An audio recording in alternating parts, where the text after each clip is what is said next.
I wanted to see Hassan getting kicked out of the DNC room. In terms of like literally only having Israeli victims and their family members be held into question while Palestinian and pro-Palestinian people are getting fucking beaten out, okay? Like they're literally the delegates themselves that dare bring up the Palestinian casualties get fucking booed, they get humiliated, they get kicked aside. It is fucking ridiculous, okay? Yes. This is from the other day, I think, yeah. Of course, these people have a right to speak. And yes, of course, they deserve. It's really crazy that they didn't allow a single Palestinian person to speak. Like, that would have been such an olive branch, and they just, like, didn't want to do it.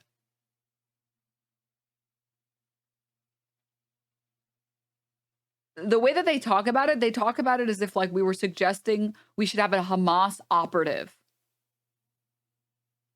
on the stage making demands. It's like, we're just talking about a Palestinian Americans speaking. What the fuck are you? Why can't they speak? To have their child back, okay? I am not a fucking soulless monster. I'm not a heartless piece of shit. Okay? There is no like boo, like I can't believe she's doing this. I can't believe the Democratic Party is doing this. But the fact that after all of the commitment that the Democratic Party has given to the Israeli government to just basically absolutely eviscerate entire Palestinian families with American-made bombs, that they can't even fucking have a Palestinian person, an individual with family members come and speak in this similar fashion is disgusting to me. This conversation itself better turn around into one that specifically focuses on Benjamin Netanyahu and his. Also, she was literally an elected representative, Denims, with a pre-approved 2-minute-long speech. Her name is Ruah Rahman. Yeah, but then what if we allow her to speak and then she basically tells Hamas operatives to bomb the U.S. or something? Think about it. She's basically a terrorist. Did you note her skin color? It wasn't white. That's all I'm going to say about it. Disruptive attitude towards the ceasefire negotiations, or else I'm going to lose my fucking mind. So it's such a fuck you. That was such an easy olive branch from them. Literally, it was such an easy olive branch, and they were like, nah. Nah. This wasn't last night. That was the day before yesterday. But this was, I believe, from last night. Hold up.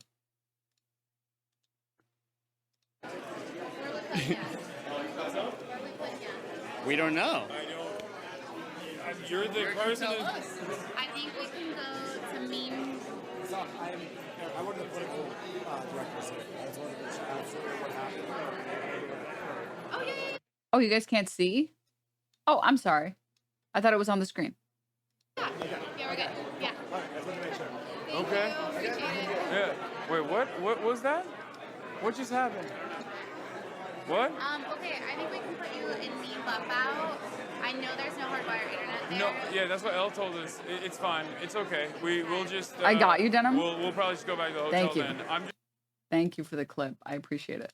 He looks terrified. It's fine. It's just like we're getting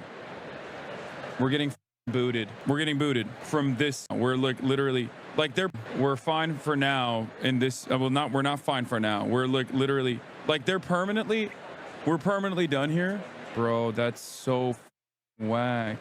Fight back? What do you mean? I will get evicted forcibly at gunpoint.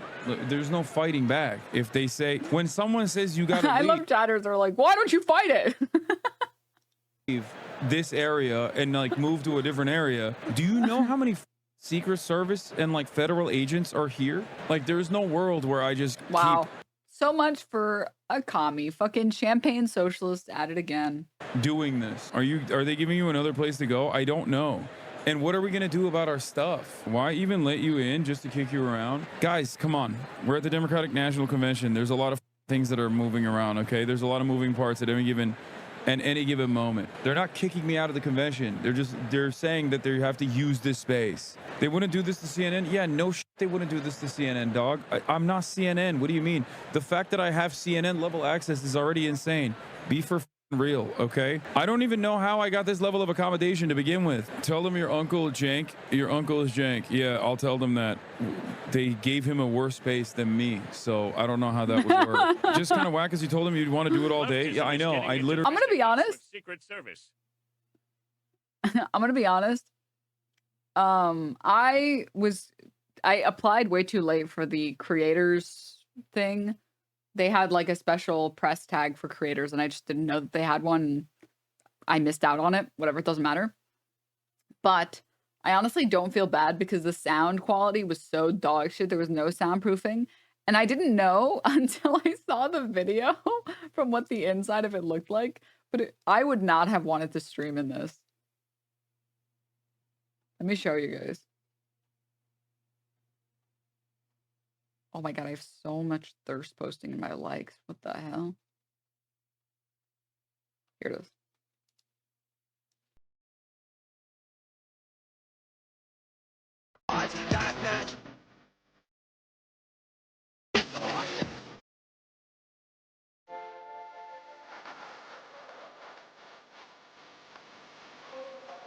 Hold.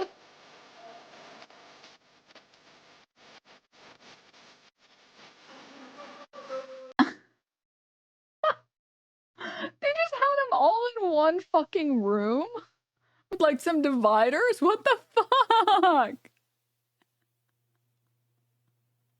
Oh my god. Also, Bettany, what the fuck? Thank you so much for the 19 gift subs. Jesus, thank you. Thank you. That's really nice of you. Thank you so much. I know I don't say thank you enough for subs, but I really do appreciate everybody who subs or gift subs or primes and supports the channel. You help me do what I like to do, and this is what I like to do, watch the DNC and get really mad about it. So yeah, thank you to everyone who helps support the channel. Every sub matters, even if it's not. Oh, then it's at the top of the hour. Wow, I actually made it for the top of the hour ad break. Incredible. But yeah, thank you. Thank you again, everybody who has subbed, who supports the channel in any way. It means a lot. I love being able to get on, talk about this shit with you guys, with other people who like to talk about politics who are brain rotted. So thank you again. Thank you. Mesos, thank you for the 30 months. Thank you. Top of the hour. Anyways, yeah, I'm actually low-key. I was getting a little bit of FOMO not being here, but now that I see what the inside looks like, I was like kind of glad that I wasn't packed in like this. Actually, because this kind of low-key looks. Oh, I can't believe they didn't give them special personalized rooms. I can't believe that they didn't just make a bunch of smaller rooms, dude. What the fuck? That's not cool, man. That's not cool. Anyways, let's get back to this. Literally said, Squilliam Wallace, thank you for the 3 months. Thank you. if I can't do it all day, I won't come in. I will just stream from my hotel room. But it is what it is, okay? It's not their fault. It's out of our hands. It's out of everyone else's hands. Listen, they pushed out Joe Biden. Of course, they'll push me out too, you know? They're kicking us out. Unlucky. I don't know why. Apparently there's a double booking. That might just be an excuse. I don't know. So I guess Double looking. at the end of the day, while they do appreciate online influencers, the level of Double booking. I was like, I don't know what the fuck a double looking is. That makes a lot more sense. respect for online influencers is still not exactly up to par with, you know, traditional media. Because I doubt that, you know, NBC would be getting kicked out randomly. But now you can tell your colleagues, like, no, I saw the largest online commentator get chucked out with 60,000 people watching. You know, it happens to everybody is what I'm saying. All right, we're ready to go. Let's let her rip. Shave your mustache like Mike Pillow? Yeah. I want to shave my mustache like Michael Pillow and come back in. Did you see the footage of that? I did. It was incredible. He got owned by children. How embarrassing. That 12-year-old kid? Yeah. That was awesome. I mean, they didn't even take our credentials away. We still have access to this floor. I feel like the worst part about this is like I feel like a kid that's been naughty. You know what I mean? but you also don't know what, like, I also don't know what I've done. And it almost feels like, I mean, it could be any number of different things, you know what I mean? And it's the uncertainty of it all that makes me feel worse about the situation. But I also still feel pretty good because I never would have imagined getting this level of access to begin with.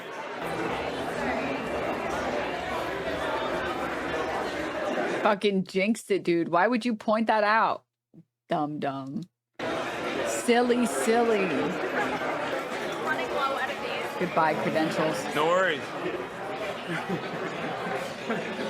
Someone is definitely watching the stream because I literally said, oh, they didn't even take our credentials away.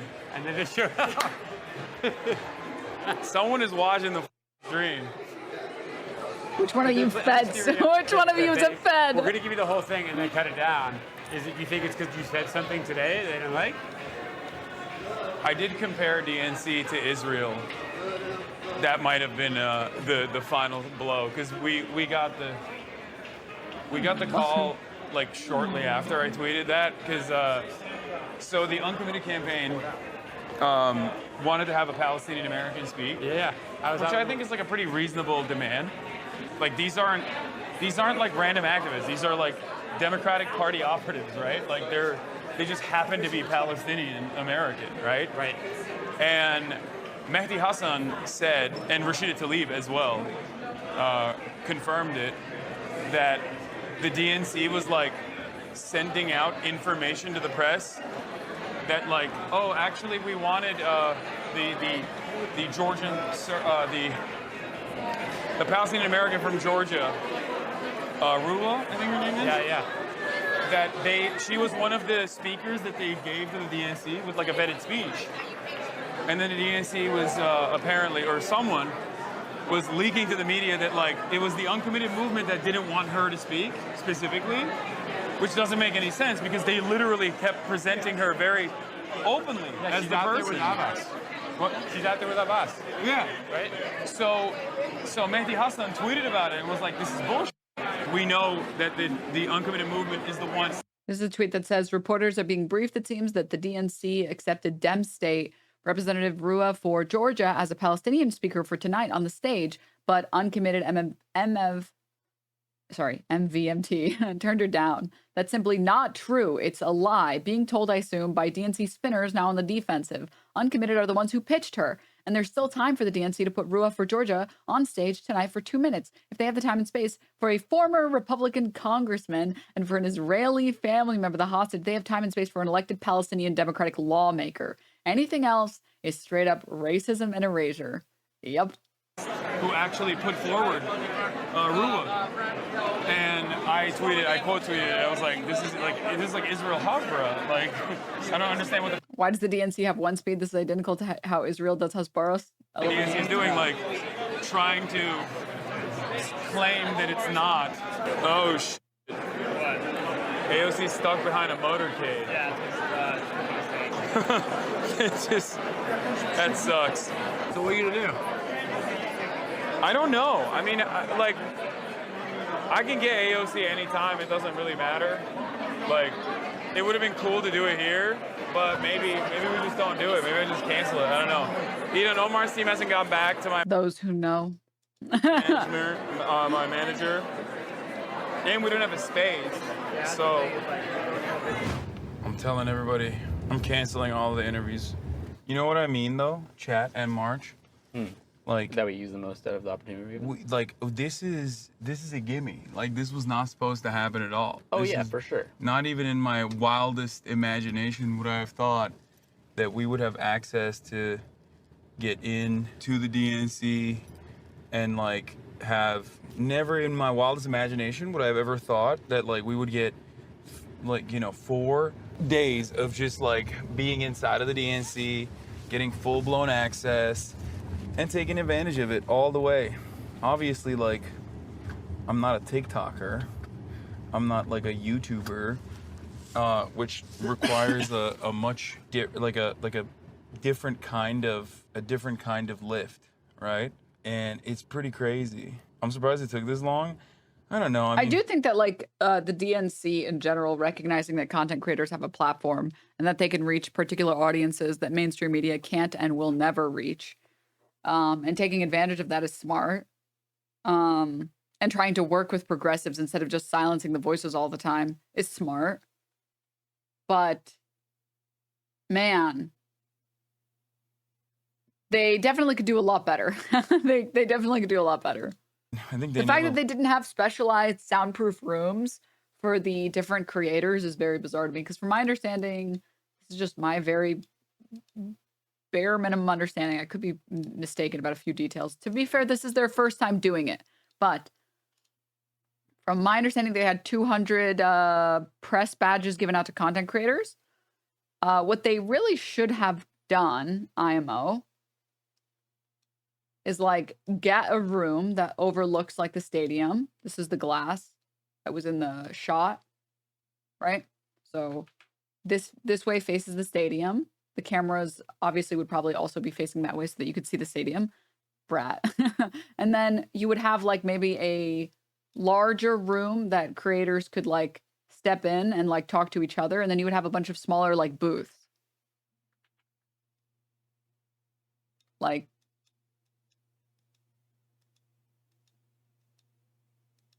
this. So that you can like step in, here's like maybe like a little table, refreshments or something, here's a door. So that when people, YouTubers or streamers wanted to like get in there, it was pretty easy to, and then you could have your own little separate room. Like they can be glass doors. You don't even have to work that hard. It's an arena. They don't have all that. How difficult do you think it is to set up like cubicles, dude? It's not difficult.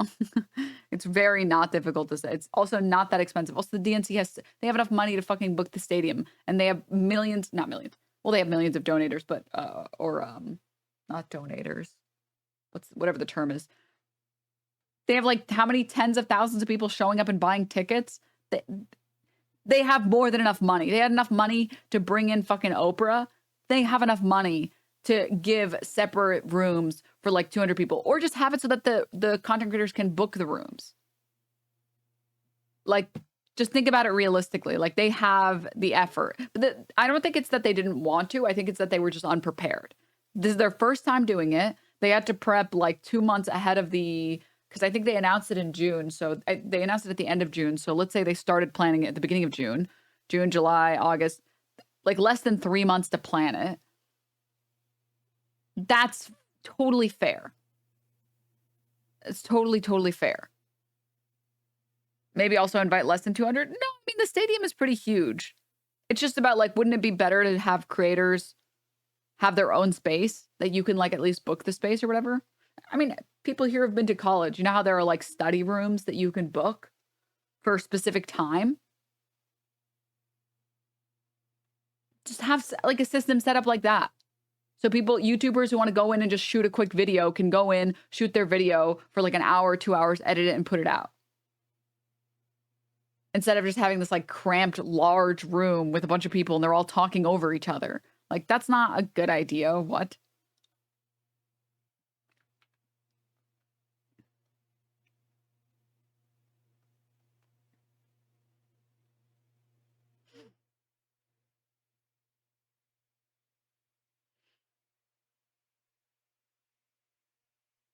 What they did now is fine for probably like 90% plus influencers, but Hassan live stream is different than TikTokers or YouTubers. I mean, even YouTubers, wouldn't you want to be able to like get your own little space so that you can shoot a video, record it, and edit it, and then post it? Right?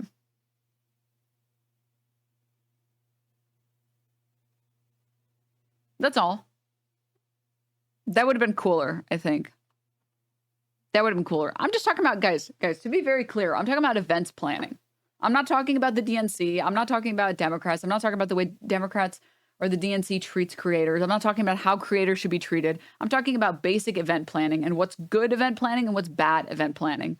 That's all I'm talking about. This could have been the RNC. This could have been fucking Comic-Con. It could have been anything. I'm just talking about good event planning. Like, if you have the space if you have this much space available, you should give people private separate rooms so they aren't disrupting everybody else in there and making a huge loud noise, and that they could have their own separate privacy. And like putting these up, if you already have a room, setting that up is not difficult. It's really not difficult. I'm not saying fucking put up some drywall. You can just put like ceiling to floor dividers, and then put some soundproofing on each side. Like that's still like much better. So yeah, I think that would have been good. And then having like ways that you can book certain rooms for a certain period of time. Having like a online web service or something you can do that. That would have been cool. Decent audio is a primary focus of every tier of media. Yes, totally agree with you. 100%. So yeah.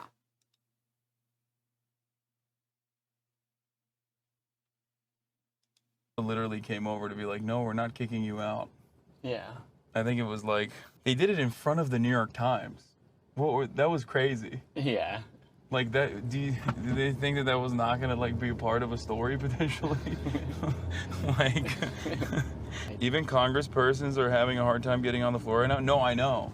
I'm literally talking to Ilhan Omar's team, and they're like, we can't leave. Other congresspersons are not like able to leave they're not able to exit the areas that they're in. How much of a shit show it is there? I definitely feel a sense of relief leaving. Does this cover the creepy car stream sniper? Was there one? I think we lucked out. I guess not. Dude, if we had stayed to the very end, imagine trying to get out of there. Oh my god.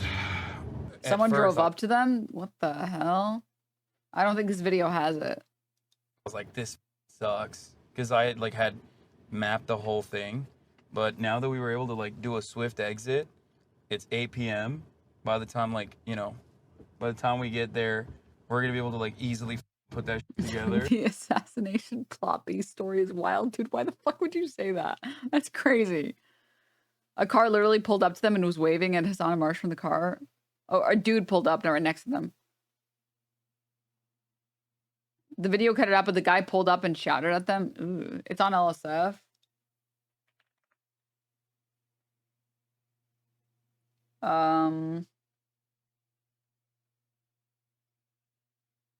Is it? I don't see it.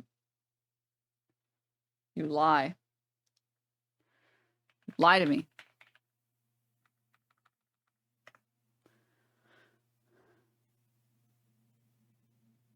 They had a stream sniper in a car, and then back at the hotel, a cleaner woman opened the door because she forgot something in the room and scared Hassan and Marsh a lot. Yeah, that's fucking crazy, dude. That's, let me watch it off stream one sec.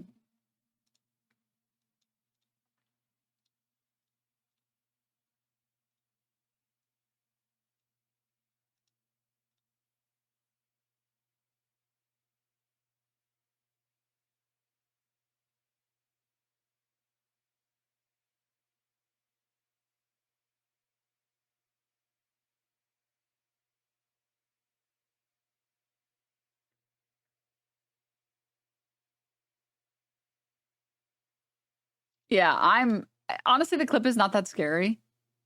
Or, sorry, the clip isn't scary. It's just, they just drive up and then say like, hey, dude, and obviously it's not scary because I'm watching it after the fact, not live. It's just a stream sniper. Very easily could be a hater or could be a fan.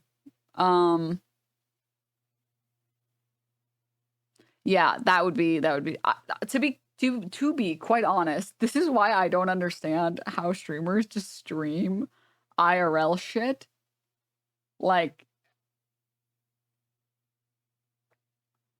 that's crazy.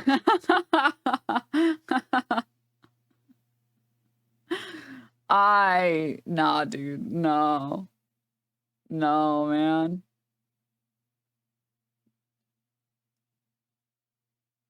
I'm so like paranoid. I'm just like, no, I can't. I can't at all. I refuse to on principle. It's just, Canute got robbed at knife point last year at TwitchCon Paris. Bruh. Bro, what the fuck? That is scary. That is spooky. Spooky. Yeah. Yeah, okay. Boom, boom, boom, desktop stream. I keep going. And this way, I have an early flight out too. I get to,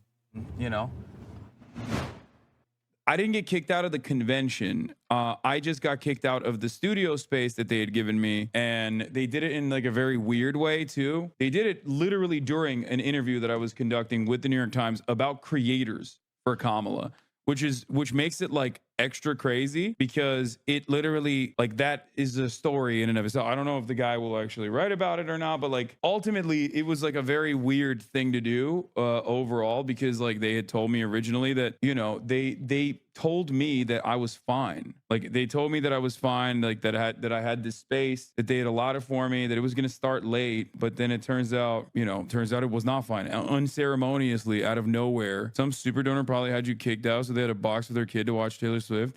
I don't know how the box situation works, but I mean, I know Beyonce is going to perform. Obviously, like that was known for a while. They guaranteed you the space for the whole day and then kicked you out in a way that completely f***ed your schedule. Yeah. But like also the other side of the story is that like, honestly, the other side of the story ultimately is that like, I was never supposed to be at the DNC. You know what I mean? So other side of the story ultimately is that like holy Zen. Oh my God.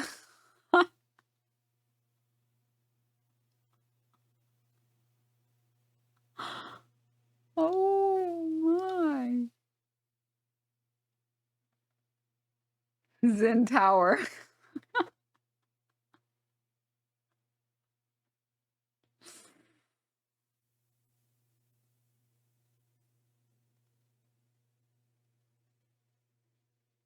I am glad that I am not addicted to nicotine.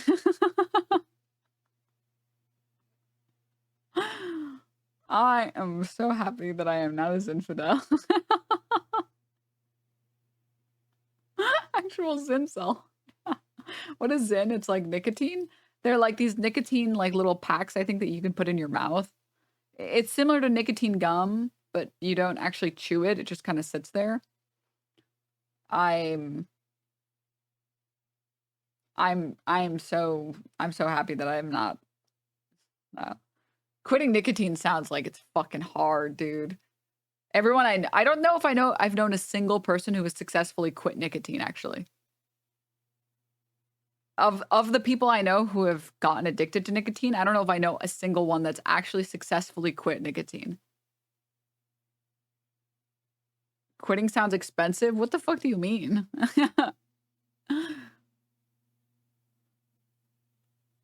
Both of my cousins have. I have. It took 10 years to do, 5 years off. Dude, sick. Dude, sick. I quit nicotine. Shit was hard. Yeah. I quit cold turkey. It's much harder to quit nicotine with all the new options. I tried some nicotine for a month when Juul pods were like all the rage with the kids. I was like, well, everyone's doing it. It must be cool. And then I did it for a month and I was like, this is stupid. And then I stopped. Only gaming can keep me addicted. My one true love, gaming. Which is not as cool as smoking, by the way. I was never supposed to be at the DNC. You know what I mean? So I'll take it. I'll take all the moments that they gave me. And I think it's also because like I don't really mauled or stress or like experience stress on the same level. Like all of the things that nicotine would theoretically help me with would be anxiety. And I found that nicotine doesn't help anxiety. It just helps with like stress and mauled. And I'm pretty good on both of those fronts. I don't think I get a lot of stress on the date. I think I'm pretty stress resilient. Very anxious. But unfortunately, nicotine does not help with anxiousness, which is very weird. Very not cool. I will take every aspect that I'll take all of the access that I got. News already reported on creators being kicked out of their spot. Okay, that's so cute, chat. That's funny. You guys are funny.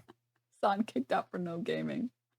DNC leadership endorses Gaming Frogs Union instead. You did great the whole time. All the booths were empty because Jamie Harrison is a piece of shit and planned awful. The arena got overfilled and shut down by the fire marshal to the point reporters can't get in. So they panicked and kicked out booths / influencers for space. It's why the PAL delegates can't get in too. I've never experienced this as a journalist in my life. The DNC has told security at the United Center that journalists cannot be guaranteed re-entrance into the arena if they get to use the restrooms.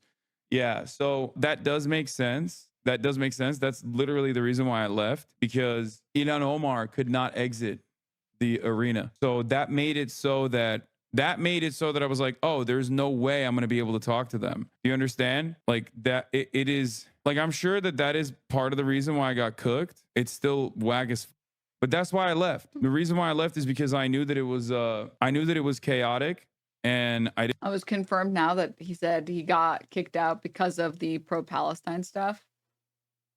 Damn, the DNC's a bunch of bitches. What the fuck? We got booted because of Uncommitted, by the way, because I was wearing a Palestinian flag and interviewing the Uncommitted delegates.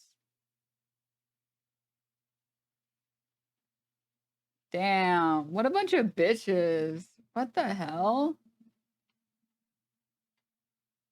I didn't want to be there for that chaos, and that I knew that I was not going to be able to get to see. Source, the linky, just in Discord, in Hoscord or whatever. Unless he's just joking, in which case, maybe. Or talk to anyone. Journalists are actually being turned away now. Chill. Press area way over capacity. Just saw Ta-Nehisi Coates get turned away.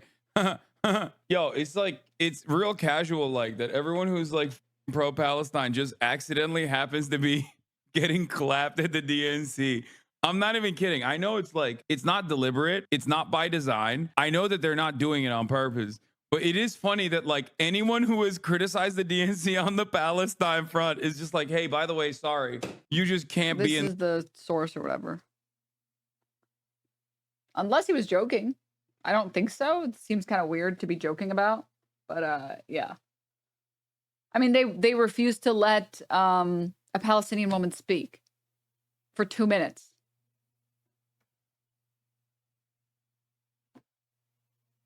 I totally believe this. It's also a weird thing to joke about. In fact, DNC didn't allow Palestinian Americans to speak, but a lot of time for the family of hostages in Israel is absurd. Yeah. Well, I mean, I'm fine with them allowing families of hostages to speak. I don't care. That's fine. But why also deny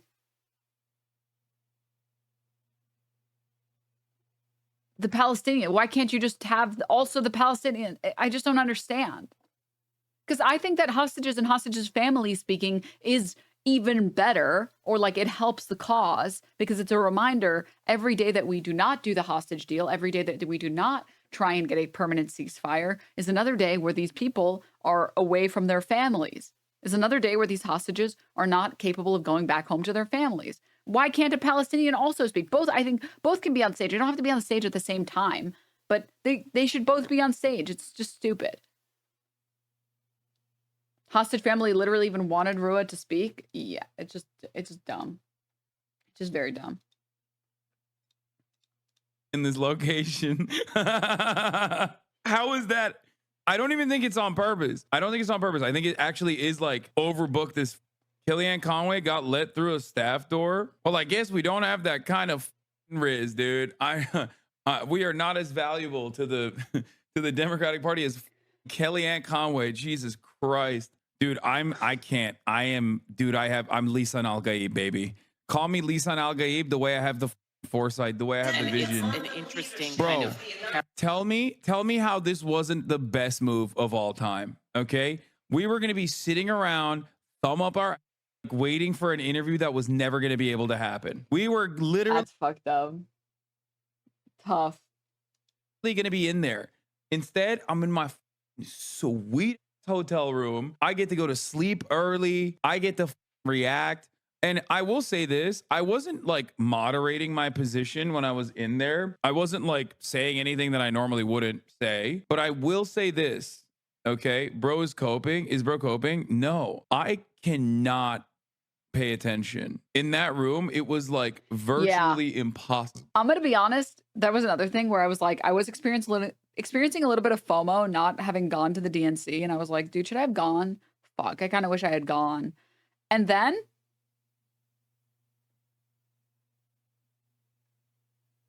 I saw what it looked like in there and I was like, dude, I'm so happy I didn't go. I'm